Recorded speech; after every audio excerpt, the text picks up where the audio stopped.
launched a video on YouTube from my laptop over here, and in terms of picture quality coming in there, you can see for yourself it's 4K running on here.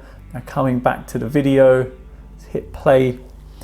Picture quality is absolutely stunning on here, really is. You can see for yourself, clarity wise, it's amazing, absolutely amazing.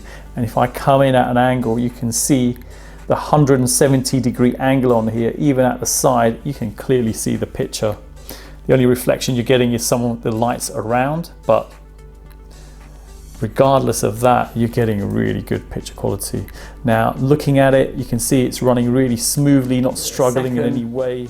And Samsung DeX, how cool is that? So you've got a complete desktop experience running. Hi guys, today we're taking a look at a portable monitor. So details for this particular one are in the description below. It's by a company called Viewmar, and it's a very new product. So details are in the description below, including purchasing links. So what's quite cool about this is the fact it's a 4K Ultra HD monitor, which has touchscreen on there as well. Now this is a very portable monitor, and in terms of size, the screen dimensions on this particular one are 12.5 inches, but it also is available in a 13.3 inch size as well.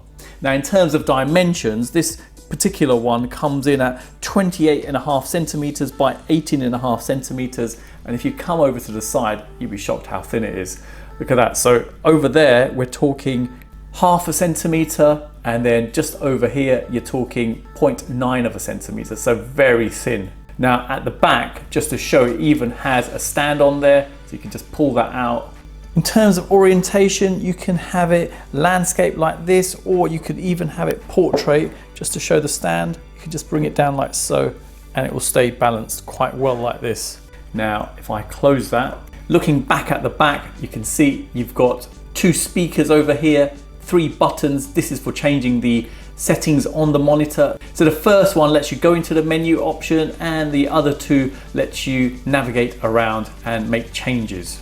Construction wise, all strong plastic all the way around. The stand itself, that's metal, and the screen itself has a glossy finish on there, as you can see. So if you're using it in a touchscreen mode, you may find yourself having to wipe it down, obviously if you didn't like the fingerprints coming on there, which can happen. It can happen on your mobile and on your tablet as well. So this would be a similar thing that could happen on this. Now coming around the side here, you can see a headphone jack. Then if we come around, there's nothing on there. And then looking over here, you've got 2 Type-C connections and a mini HDMI connection there. Coming around further, nothing else, and that's all you got. So in terms of compactness, it's very minimalistic. Now in terms of accessories, you get a power brick with it. It's a 30-watt adapter and a Type-C connection on there, so you can see it there. This particular one is for the US, so no good to me, but I can plug it into one of my existing power adapters. But if you have a device which delivers enough power, for instance a Thunderbolt connection point, it's going to be able to power that, so you're not going to have to use this.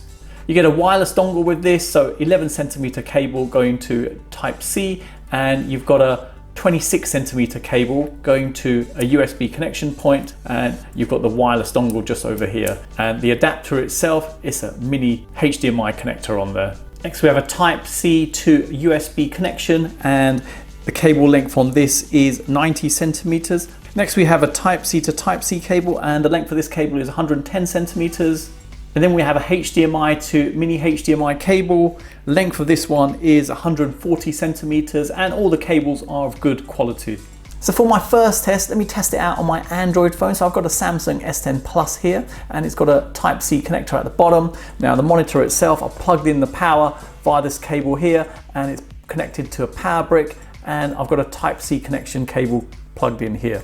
Now the other end of that one, I'll plug in directly into my phone. And just to note, I've not turned on the power going to the monitor yet. So it's saying it's connected, and if you continue watching, you'll notice a slight flicker. So what that means, there's not enough power going to the monitor. So now let me turn the power on for it. Give it a second, and Samsung DeX. How cool is that? So you've got a complete desktop experience running off this. Now, the nicety about this, the fact is, it's a touchscreen display. So now, I'll put my phone down, and if we come over, we can just say, okay, let's go to internet, click on one of the tabs there, And there you go. Touchscreen experience. So how cool is this? Literally just connected directly to the phone, and you've got a desktop experience happening straight away. Now in terms of using it, if I click on a tab, click in there, keyboard appears at the side there. So you can just type away there, and then obviously it'll action it on the screen. So I'll just type in YouTube, do a search, and there you go, it's searched. So as soon as you find it, go in there and continue your browsing in there. So really cool experience here, the fact it can work via this. And there you go, speakers built in as well. Hi guys, today I'm doing a short...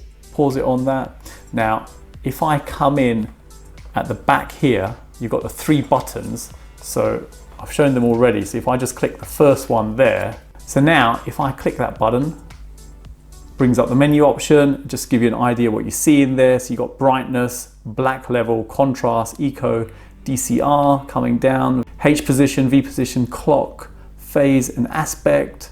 Then you've got color temperature, red, green, blue, language, OSD, horizontal position, vertical position, and OSD timer, transparency, and then followed by image auto adjust, color auto adjust, reset, HDR mode on here as well, UART switch, and finally we've got signal source, low blue light, so it's got blue light filter on there, volume on there, FreeSync, and OD. So resolution wise on this display, you've got a 4K Ultra HD display. So resolution wise, you'll be getting 3840 by 2160 at 60 Hertz, and the actual viewing angle on here is 170 degrees. So if I come round, you can still see picture quality is really good on there. There you go. The only reflection you're getting is of my hand at the side. Do the same this way. Very impressive. So contrast on this is 1400 to 1. And if I now go into full screen on this, so this is just a video of ours playing, and let's make sure it's in 4K. There you go. Full screen. And there you go. Absolutely stunning. I'm shocked for such a thin panel and a portable panel, you're getting 4K on this. And as well as that, obviously it's touchscreen. So absolutely blown away by this. See for yourself, very smooth, no buffering or anything on there. Very impressive indeed. Another thing worth mentioning, if you did have a Bluetooth keyboard, like I've got the Logitech G915 here, and I've connected to my mobile, you've got a keyboard experience here. So just type away, and again, if you wanted to navigate, you just press on the screen or hit return. Next thing worth highlighting is you can use it with a stylus. So in terms of usage, it's not too bad, and functionality seems to work fine. Sometimes it might not hit it. Probably better to use it with your finger, but that possibility is there with it. You can see for yourself, not bad at all. Now I've got my laptop over here, it's got a Type-C Thunderbolt connection on there, and just via a single cable I can connect it to the screen and get 4K display. And you can see there how it's arranged. So the smaller ones, that one, and obviously the larger displays, this one. I'll do a identify on there just to show you. And in terms of resolution, if I scroll up, you can see there 3840 by 2160. If we carry on, go to advanced display settings, you can see there 59 Hertz. So getting around 60 Hertz on there, which is good. Quality wise, picture quality seems really good on here. And again, touchscreen functionality is available as well. So one of the things to be aware of, you've got multiple connectivity options. Obviously you can plug in the Type-C cable with this device, or if you had a HDMI connector on your PC or laptop, you can go via that, and it doesn't require Thunderbolt. You can go via just a standard USB 3 connection to your laptop or PC. So excellent, it's got the multiple ways of connecting it up. So next, just to measure sound levels from the monitor. So I've got my sound level meter here. Volume on the monitor is set to maximum. And if we play some music now,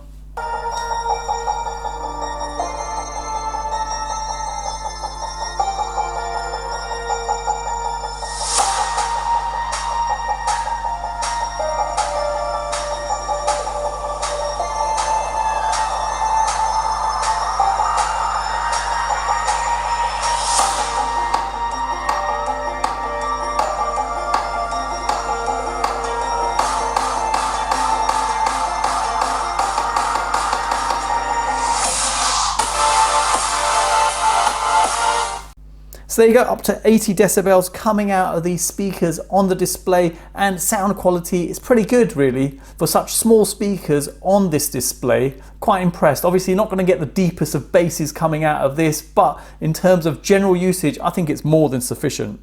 Next, just to show the display working with an Xbox Series X, I've got it set up here. In terms of power delivery, the rear USB port actually gives sufficient power to power the device, which is good. And in terms of touchscreen, obviously the device isn't made for touchscreen functionality, so it's not going to provide that to the screen.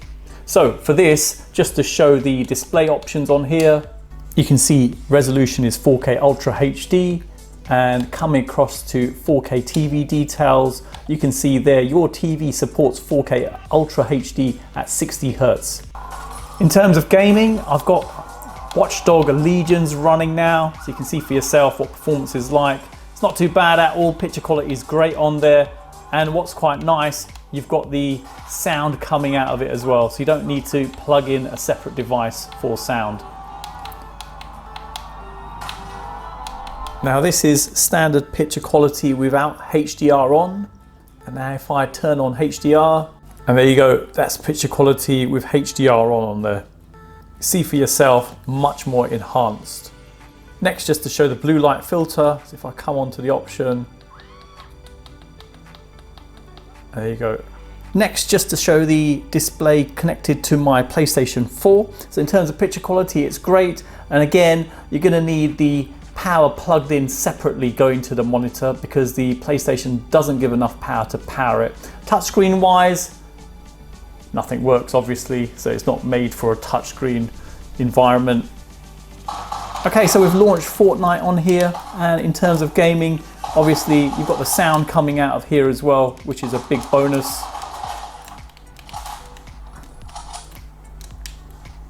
You can see for yourself, picture quality is really good on there. So next, just to show the casting device in action, so if I turn the camera in, you can see I've connected it directly to the screen, so it has a mini HDMI on there, and there's one cable that needs power going in there to power the device. So you could say it's like a Chromecast. So the power given to the screen isn't sufficient to power it, you will need a separate source for that. And once you've plugged it in, you'll be presented with this dialog. And if you need to reset it, there's a reset button just below here. You just hold on to that until you get a message saying the device has been reset. So next, moving on to the setup of this, if I go to my Android phone, the app we're after is Easy Mirror. So I've installed this already. So now coming in here, this is what you're presented with. Now to get this up and running, what you need to do, you need to connect to a hotspot that's generated by the dongle that's connected to the casting device. Now the details of the hotspot are here. So now if I connect to that hotspot, you enter in the password.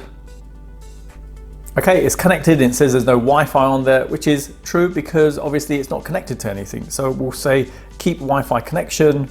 And next thing, if you look here, the icons change, meaning your phone's now connected to the device. And the next step would be getting the dongle itself connecting to Wi-Fi to get internet access. So to connect to the casting device itself, this is the IP address we need to initially go to. And if I go to that IP address, this is what I'm presented with. So it's the interface for the dongle. So now if I click the Wi-Fi network I want it to connect to, so it's this one here, and let me enter in my Wi-Fi password off camera. We'll let it connect now. And there you go. Now if you look in the corner there, you can see it's connected to Wi-Fi. So I can disconnect from the device, which is the icon there, and I can connect to my normal Wi-Fi network. So there you go, you can see the disconnection's happened. So the device is just connected to Wi-Fi now. So in terms of casting, you can use the app here to do, or if you have the option to do a smart view, I'll click that. And there you go, there's a screen over here. If I click on that, start now, and there you go. It's casting the screen onto there. So now if I turn the screen sideways, there you go, full screen on there. And now coming back here, we can just go into a video. And there you go, how cool is that? So it's the equivalent of having a Chromecast, like I've said, and in terms of setting up, very easy, like I've shown. So excellent bit of functionality with this. So just to know, obviously you're not limited to just using this. You could plug in a Fire Stick or even a Google Chromecast. So nice to have that sort of facility available on here. Okay, so you've seen this 4K Ultra HD monitor tested out, and you can see for yourself the picture quality is absolutely stunning on here. Really, for such a slim screen, it has built-in speakers and has touchscreen as well. So really impressed by that. And it's nice, it has the different connectivity options on here, so you can connect to different devices and even do gaming on there. Obviously, just a note, if you do plug it into an Xbox or a PlayStation, you're not going to have the touchscreen facility on there, but picture quality wise, it's absolutely amazing. So there you go, check out the description below for details on this. So hang around for the end cards, I'll have some more cool tech. Drop me a like if you've liked this video, and drop me a comment, let me know what you thought of this screen. I'm personally blown away by it, but let me know your thoughts on this. Thanks for viewing, and see you in the next one.